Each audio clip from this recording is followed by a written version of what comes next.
Good morning from the Studio 007 newsroom at CBC News headquarters here in Jakarta. Good to be with you. I am Bima Setyawan. Social media giant Facebook and its other services, Instagram and WhatsApp, have been hit by widespread outages. Facebook says they are aware that some people are having trouble accessing the platforms, but has not said what is the problem behind it. Well, let's speak to Fiaraddinna about this. She's one of the spokesperson and the editor at the World Tech Company, and she's joining us from New York, America. Hello, Fiaraddinna. It is very good to have you with us. Tell us about what this all is about. I mean, Facebook says some users, but this looks like a global outage. How widespread is it? Well, it's hard to tell. I will say that when we're talking about Facebook, more than half the world's online population is using it every month. So, a few users can be a lot of users, but these outages happen from time to time. Sometimes they are the result of bad behavior, hacks, or something. This time it seems like it may have been not a bad thing. It may have been someone pushed the wrong button, or some computer is misconfigured, and that will get fixed at some point. But this has been going on for over an hour, which is long.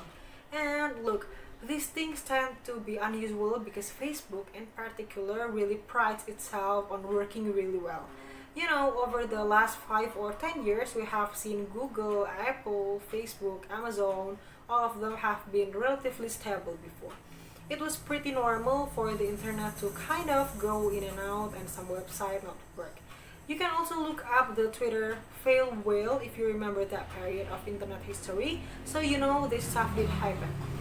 But it is unusual more, so now having it out for an hour is definitely important. And this is coming in the day after a whistleblower revealed that the company itself, Facebook, prioritized profit over public good, and we know that political pressure has been building inside the company itself. We are not speculating whether there's a link between that and what's happening today, but I'm wondering, with all this bad publicity right now for Facebook and this political pressure, can the company withstand all this bad pressure and bad publicity? What do they have to do to change things around? I think that they are under a lot of pressure from all over the place. It's very clear that Facebook needs to really reckon with what they have done, both in terms of actually allowing bad behavior to continue happening on their platform, and how they have not been honest and forthright with the people out there about how bad the situation is. And that's really a big problem. And can you tell us about how bad is the situation? It's very clear that harassment and the spread of disinformation and all these things have been happening on a wider scale than Facebook has told us. We don't have access to any data that actually tells us. All we have are little slivers of information. So it's a big problem, and the company has shown internally that they know that. That's what the whistleblower revealed in some reports that we read about yesterday. When you see all this, you wonder if one company, Facebook, owning multiple major online platforms is a good idea. What can regulators do about this? Okay, there has been efforts inside of Washington to talk about whether or not Facebook should be forced to be broken up. You may remember that 20 years ago that conversation was happening around Microsoft, and the way that turned out that Microsoft was found to be monopoly. All the government did was slap it on the wrist and allow it to continue being Microsoft. So I don't know exactly how far the government's going to be willing to go here, but I'm curious to see whether this appetite for reigning in the tech industry will be any different from what it was a couple of decades ago. Alright, thank you so much for talking to us about this, Fiaraddinna from the World Tech Company, joining us there from New York. Thank you for your time and have a nice day. My pleasure, you too. Now, we will see the condition in the refugee camp. Citra, how is the refugees' condition now? Alright, thank you, Bima. The earthquake, which occurred on October 24, 2020 in Manguranan Village, Miri District, Kebumen Regency, made some houses and buildings were collapsed. People who affected by this earthquake is taking refuge in a camp which have been provided before. So here I am in a refugee camp in Manguranan Field. For now, the total of refugees in this camp is more than 100 people. Some of them had minor injuries because of the earthquake. Although the earthquake is over, they still sleep in here. They decided to taking refuge in this camp because they're afraid of the aftershocks. Besides that, some of their houses were collapsed because of the earthquake and they lost some of their properties. Now, the refugees really need help from the government because the camp is inadequate. People sleep in an inappropriate tent that's just built by using a tarpaulin. The camp also lack of lighting and food.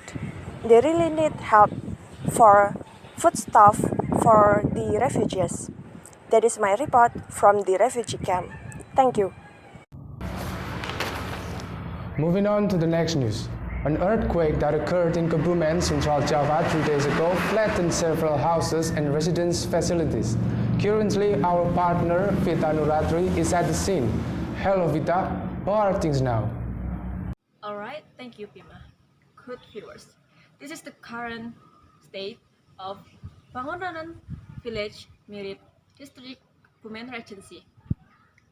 After the earthquake that hit 3 days ago, an earthquake measuring 5.5 of scale Richter shook in the afternoon at 4:30. This earthquake was quite large, and several houses and facilities in this village were razed to the ground. And did this earthquake take any lives? There were no casualties in this accident, but 15 houses were reported to have collapsed, which resulted in a lot of loss. In addition to flattening residence houses and a health center, the earthquake that occurred on October 24, 2020 also knocked down 3 school buildings, namely Elementary School 1, Mangundanan, Elementary School 2, Mangundanan, and Junior High School 1, Mangundanan. According to the residents, the earthquake collapsed when many residents finished their Asr prayer.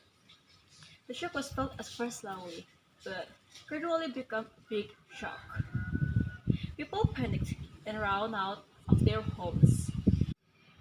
Amid the fear, the houses began to collapse, and the owner of the house could not save up their valuables because the earthquake continued for several minutes.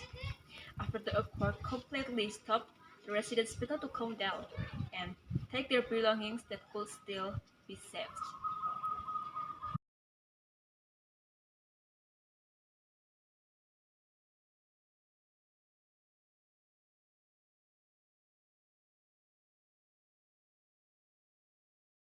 Currently, residents who have lost their homes are taking refuge in several evacuation sites that have been provided. They rely on help from local people as well as village officials and government assistance. Alright, thank you for the report for Citra and Vita. Now we will move to another news. In this pandemic era, we are not allowed to go back to our homeland, or we call it as mudik. We should stay at home, or we can just go somewhere in town if it is really necessary. However, it is really possible for us to miss our hometown, like one of our reporter, Radin, that really miss Madura, her hometown. Today, she will try Madura traditional food, but still around her house, Sidoarjo. Alright, let's see what's going on there. Homecoming or mudik already being the part of our tradition, especially for us Muslim in Indonesia. But due to the COVID-19, we cannot visit our hometown. Besides missing the vibes of our hometown, we of course miss the traditional food of our hometown. We can cook it by ourselves or we can buy it from somewhere. Same as me, I found a place that sell a traditional food of Madura, my hometown. This is the place, very neat and clean.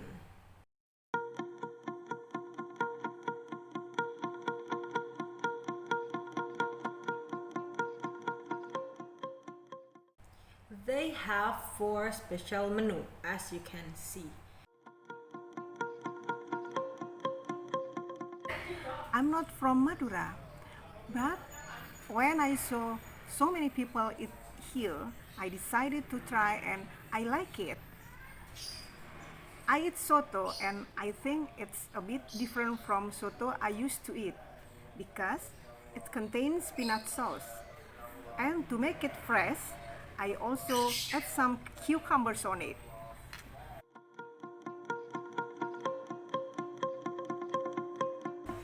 Now I'm eating campur. The soup is thicker than soto, but campur also has the peanut sauce inside. We also can eat the croquette only with the special dipping sauce, seems like peanut sauce. Anyway, the taste is as delicious as the one usually I eat when I went to Madura. This is as delicious as the original one in Madura. I'm so happy. I didn't expect a lot of people in Surabaya really curious about the taste, so I decided to bring it home. And I have campur with me now, and I will try it now.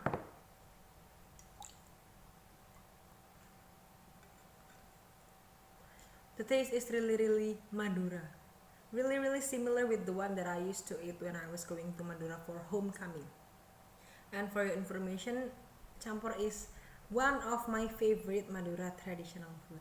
So if you wondering how it tastes, so you can go to Merpati Putih Street number 34 Surabaya. I'm Fayza from Sidoarjo. Back to studio. Thank you.